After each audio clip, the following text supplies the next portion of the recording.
Welcome to Cash Flow and Cuss Words with Carlie and Sarah, where they help you create the life and business you want with tips and encouragement. Hi, so my name is Carlie. And I'm Sarah. And we're with Cash Flow and Cuss Words, episode 8. Woo. Yes. I'm excited. 8 is great. That's what we said. 8 is great. 8 is great. So last week, we talked about ways to get started. We gave you like practical, things that you could do. Things that you could do that you should have done. If you've been watching us, you should have probably did a few of those things by now. We're talking about taking your stimulus, putting that stimulus to work. Making it a forever stimulus. Yes, so we're going to take some of that money and turn it into a monthly stimulus that we give ourselves. Yes. Right? That's what I'm saying. We're stimulating our own economies That's right. for the rest of our lives, I hope. I could stimulate someone else's economy. You know, I probably will be stimulating the airline company's economy soon, going somewhere. I'm with it. Yeah, but I want to stimulate my economy, and I want to make people stimulate my economy. Yes. I want people to spend with me. Where does that start? We talked about it last week. Yes, we talked about all the things that you could do. Get an email, get your branding, separate your money so that you know what money is what. Mix in your Taco Bell and Starbucks money with your business money, right? Okay. But also so that you're taking this one stimulus money, you're setting it aside in its own bank account or PayPal or whatever. Or wherever you keep it. And then you're just recycling that same single investment. Right. And you don't, a lot of times, side note, I told my mother-in-law the other day, she went to the casino. She got $5. I gave her $5 for free play. And she made $20. And she came back and she was like, oh, I made $20. And I was like, oh, that's awesome. I said, why don't you not spend it? Why don't you just tuck it back in your purse? And the next time you go to the casino, you can just roll it again because it's just their money that they gave you. Right. So you just made money and let's just keep rolling it into more money. And she was like, that's a brilliant idea. And I was like, I know. Us, Sarah, because I keep little stash cash. She has secret cash stores all over, an astonishing amount of cash stores. I mean, don't tell everybody that. They're going to come rob my house. They won't find them. They probably won't They find won't them. find They them. won't. It's all good. Okay, but we're talking about our stimulus. We're talking about how to make a forever stimulus. One of the things that we are very passionate about, you are very passionate about, you're very good at this, is branding. It is your first impression. Right. So once you figure out your name, yes, you got to brand it. You have to. It's your entire customer experience. It is saying, who are you and what can you do for your customers? Right. And you don't, the saying, you don't get a second chance to make a first impression. No. You want to look professional, you want to look put together, and you want it to be recognizable so that when people see you, they know you, they know what you're about, and they're happy to share your brand. Right. So if they see an ad come across their Insta, they're going to be like, I know who that is because I know that brand, because I know that logo, because I know those colors, because I know that aesthetic. And when you are consistent, people are going to see someone else's ad that looks a little bit like yours because now you are the expert and people are starting to copy you. And they're going to go, that looks just like Baby Goat Mercantile. Right? Because are we naming it Baby Goat Mercantile? I think you I like that. I think I like that. Ah, okay. And then we can have our website could be Shop Baby Goat Mercantile. Mercantile. Baby Goat merch. No, I like Mercantile. It kind of goes with the farm theme. Got a little farm theme, Sarah? No. Yeah. My baby goats love crystals and yoga. Crystals and yoga. All right, I can do it. And cuss words. And cuss words. All right, we're all here for that. All right, so tell us where to start. Okay, Give us your wisdom. Let's talk about a brand that I think most people are probably familiar with. Let's talk about Hot Topic. Hot Topic. I think Hot Topic does a great job of being consistent, of setting clear expectations. Right. If I say Hot Topic, you know what to expect. I know exactly where I'm going. I'm getting goth, punk. Definitely my oldest daughter shops at Hot Topic. I mean, yeah. And I spent a lot of my youth in a Hot Topic. Okay. So before we went to Disney, I bought all my clothes from Hot Topic because they have a whole bunch of Disney gear. And it's great. So, but listen, when you think of Hot Topic, I said this, when you're doing your logo, simple, clean. They have a very recognizable font, and it's just their name on a solid background. Right. Easy peasy. Hot Topic. What do they sell? Things that are hot topic to teenagers. Oh, definitely. Hot Topics. And their aesthetic of their logo matches the aesthetic of their products. Right. So you're not going to have something. I'm not going to have a very gothic logo for Baby Goat Mercantile unless my baby goats are super into that. But and you're that's gonna have my niche. Yeah. But my logo is going to be much simpler than that. All right. So we're going to build our brand by doing our logo that really kind of matches. Yes. The brand needs to relate to the customers. Right. So you have to ask yourself when you're going to do your branding, who are my customers? Okay.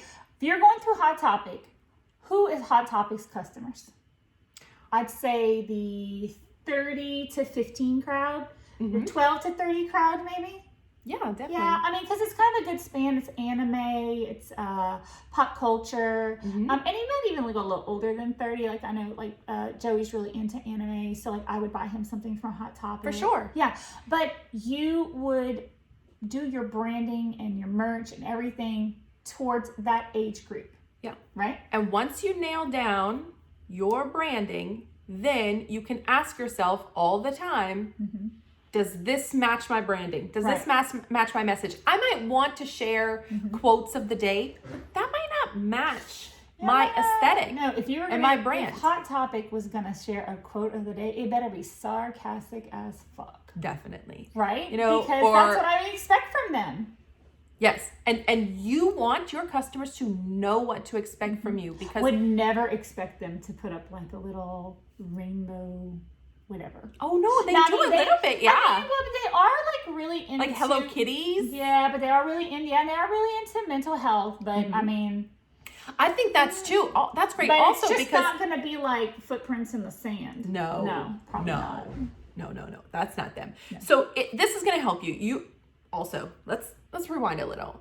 It's very important. We touched on this last week when you are building your brand image and your logo and everything else that you are thinking about. How does it look? You ultimately want to look very intelligent and an expert in your field. We keep saying this. You don't actually have to have a PhD in your field to be the expert. But if I come to you and you're posting footprints when you're a Hot Topic style brand, I know that you're probably not as in touch with what I expect from you. I'm going to think, did somebody hack them? Hack you? Yeah, what's going on here? Because that's just not you. You just say, we want to stay on topic with our branding. I want you to think about, can I read it easily? I want you to get really simple about it. Can I read it easily? Canva is a great tool. It's free to use, most of the parts of it, and start playing with fonts and see how does it make you feel. We actually even had a little focus group when we were coming up with some branding ideas where we asked people, how does this make you feel? Do you like this font? Is it clean? Can you read it? What colors do you like? Is it simple enough, but does it still stand out? We have a very clean logo for cash flow and cuss words. Our cash is in green because it's green. Yes. Cash flow. And cuss words with a little plus. And then we have a little bar. If you've never noticed this, we have a little bar under cash flow and cuss words because cash flow plus cuss words equals Carlie and Sarah. Yeah, that was thoughtful. We thought that through very carefully and workshopped the name and workshopped the colors. And we everything. we really we had thought of a lot of different names. And one day I was just like, we should just name it cash flow and cuss words because I'm going to cuss. Sorry. I know you all expected it was going to be me. But it's not. I do try, although, but I just also don't want to be limited because I don't like to be put in a box. I know we can never put Carlie in a box. So I think that you really need to look at it in depth. What colors make you feel? This is something that you can go to YouTube, go to Google, look up. Or go to Pinterest even and look up color palettes. That's exactly right. So when Sarah and I came up with our color palette, we are building our brand and our color palette on us. Okay. If you're building on a product, then you're going to want to do it based on your product. Okay. What you're selling. We sell us. Yeah. Right? I mean, that's what we do. One of my other businesses, it sells modern attire. It's a very clean, well thought out logo. Much more contemporary. Yeah, and I have another one that's just kind of fun, and it's just kind of fun. It's just kind of bright with a little cursive. It's cute. I mean, don't get overwhelmed. Fits the niche. Go to Pinterest. You could, let's say you typed in, you want to be farm chic. Type in farm chic. Yeah, you're going to get a little aesthetic. sea salt, you're going to get a little white, you're going to get a little black, you're going to look at it, you know. And so another thing that I do when I do branding is I like to Google what is the color of the year. Because I feel like that's really important, because you don't want your colors to be off trend. You don't want your colors to look old. And I also like to look at, when I'm looking at colors, I like to Google or Pinterest, what are the trending graphics for the year? Because there's always like a graphic theme, and usually graphic artists are a little bit ahead of the curve, and then everybody kind of comes around. Catches up. Yeah, and so if 3 years ago watercolor flowers were in, you don't want to do watercolor flowers now. I mean, we want to stay current, but you want to look classy. Yes, absolutely. And this is not something I want you to get overwhelmed by. It's something that you can do a little bit of research. This is you investing time in yourself to figure out what is the feel that you want to present. Right. Sometimes, like on Wix, when you're building a free website, they'll say, do you want to look elegant? Do you want to look edgy? Do you want to look contemporary? Do you want to look modern? So that, because they know. Yeah, they know. That's what they do. That's what they do. They know. So don't be afraid to look at that and say, I'm not really good with colors, but I can trust this expert to give me guidance. I know I want the feel to be edgy. This color palette, maybe it's black, gray, and yellow, is edgy, which black, gray, and yellow is very popular this year. Would be a good platform to start with. If you don't identify with a color, I would suggest, even if, like for us, we identify with our colors, so it's good. If you have a business and you don't identify with that color that you think maybe should work, I would look for another color, because you will have to look at that color every day. So you want to be like, you want to like what you're doing, okay? Yes. But you also want to keep in mind that you are not building your website for you. You are building it for your customer. Yes. Right. You might really, really want to use a patterned background. It's your absolute favorite pattern, and you just want every post to have this. Honey, no. It has to be more important than anything else. It has to be readable, because oh my gosh, I say this, I feel like every single podcast. No offense to your customers, but some of them are dumb. Keep it simple. Make it easy. Yes. Think of 4 Dummies. Remember the 4 Dummies books that came out? It was like, there was a whole season where it was either Chicken Soup for the Soul or 4 Dummies, okay? 4 Dummies version of everything you do. Right. Because even dummies spend money. Right. You want your links on everything. Everything. So, we're talking about colors, right? And we're talking about selling to the clients and doing their branding. What else are we thinking? I think that you need to make sure that you are taking that brand and working it into everything. Working into your email signature, working it into your website, into your Instagram. Now let's talk about this, because this is something Sarah and I have talked about as we're starting Cash Flow and Cuss Words. We had sort of an idea in mind. And we're actually kind of tweaking it a little bit still. Don't be afraid to set something and still tweak it. Okay? It's okay now, if your first options don't work. Yeah, we're not going to probably tweak all of it, but we are still tweaking, like maybe what we want our Insta layout to look like, and in doing that, and in looking at the graphics and how they flow through our Instagram and through our Facebooks and such, we're putting all of our little notes aside, because we're going to launch a website soon, and we want to have it all together. Now, everything grows. Everything has growing pains. So as you have your aesthetic, I would probably stay with your colors. I would probably stay with the fonts, like try and get those nailed down from the beginning. But don't be afraid to be like, oh, I don't like the way this Insta post looks graphically. So the next one, I'm going to switch it around. Remember I told you, I was like, oh, I think I want to do this a little bit different. Yep. Don't be afraid to change it. The layout was changed. We used to have like a solid box, and we thought, you know what, maybe we like the aesthetic of a faded background better, or maybe we like a different, but we still are in keeping with our colors and our fonts and all of the building blocks that we started with in the beginning. Now, what happens if you are not good at putting colors together? Remember when we talked about Fiverr? Guess what? You can hire a marketing person on Fiverr. Yeah, it's not that. It's not. You can hire a brander on Fiverr. It's not that hard, and it's not that expensive. No, don't let it hold you back. There's a website that I used in the past called Tailor Brands, Tailor Brands, for logo building. Right. Unless she uses watercolor flowers, and no. Tailor Brands, they tailor make it to you, and so they will give you like different aesthetics. Are you looking for modern fonts? Are you looking for what colors are you looking for? And then you can really, let's say you just use it as a brainstorming tool. Right. I mean, for $10, you could just buy the logo. Or what we saw, that girl who sells like 50 Canva already made. Yeah. Well, and that's cool. Right? But we also want to remember that we want to stay true to who we are. Right. I like it for brainstorming because I'm not visual. This is a place where you would take some of your stimulus money and you would bring it out and be like, I can spend a little bit. I mean, I probably wouldn't drop $2,000 on branding. No. Okay. But if you want to drop $50 to somebody who's an expert in their field to bounce off ideas, because it's so important. It's important. Really, truly that important. This is the space where you would want to drop a little bit of cash. Yeah. And this is, and like I said, if you aren't visual, and if you don't have a circle of friends that you can talk it through, some people do not have a circle of friends that will get it. And they're going to give you their ideas, but they don't know who your customer is. So going to someone maybe on Fiverr and saying, this is where I'm at. This is what I get. They're going to walk you through it. They're going to give you some ideas.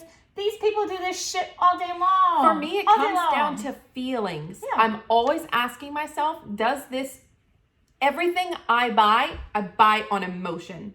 So I want to sell my clients on the feeling of the experience that they're going to get when they invest in me. Right. So I'm investing in making sure that what I'm providing is not just the product, but the emotional feeling. That's what they're buying from me. Absolutely. So don't be afraid to take some of that stimulus out, or take some cash you have and invest it. Don't think of it as wasting it. Don't let it hold you back. You have to spend money to make money. Do you have to spend a lot of money? No. But you got to spend some, because you want to look professional. You want everything to be cohesive. And it's important. I think it's worth it. We wouldn't have wasted an entire podcast, YouTube on it if we didn't think it was important. I think this is where you say, I'm going to take a little bit of that money. I'm going to go find an expert if this is not something I feel comfortable in. And I'm going to tell them, I want it to feel comfortable. I want it to feel authentic. I want it to feel true. I want it to feel fresh. And they're going to say, girl, I got you. Yeah, that's it. Because they know that's their job to know that. They do. All right. So what else do we have, Sarah? I think that's kind of a wrap up of, you need to be getting your colors, your fonts, think of how you want to feel, so that you're inviting your customers into experiencing your brand, and then they're going to be sharing it. Yes. So your homework this week. Important. Re-listen last week, our last Tuesdays, the one we just did, and think about your branding, your name. Check your social medias. Go over your emails, right? Think about how you're going to keep your accounting separate, and maybe even make the first step of opening something up. Yep. And those are the steps that are going to take us into what's really exciting. Sarah and I have decided to go twice a week. We're going to drop podcasts because we're about to break down our top 10 choices of how you can make money with your stimulus. We're going to break those down. Yeah. Okay. Meaning, I'm going to tell you exactly what website to go to. I'm going to tell you what I use. I'm going to tell you what I suggest. And I'm not going to be like, hey, just make a PDF and post it up on Amazon and you can sell some books like that. No, I'm going to tell you, okay, use this program, go to this website. Yeah. And I mean, and then you're going to do some more research off of that, but we're going to just dive a little deeper into it and give you all those things. So, I mean, we're really excited. We're going to set you up for success, but you have homework this week. Yes, you have homework. And listen, if you are on YouTube, I expect you to subscribe. Like and subscribe. Okay, follow us. It's going to send you a little notification when we post, when we got a new video. You don't want to miss this. this is the year that we create the lifestyle we love. Absolutely. And we are teaching you how to create your lifestyle. Yes. Girl, All right. next year you're going to look back and go, ooh, the glow up was so good. So good. All right. We'll see y'all next time. Bye, guys. Bye.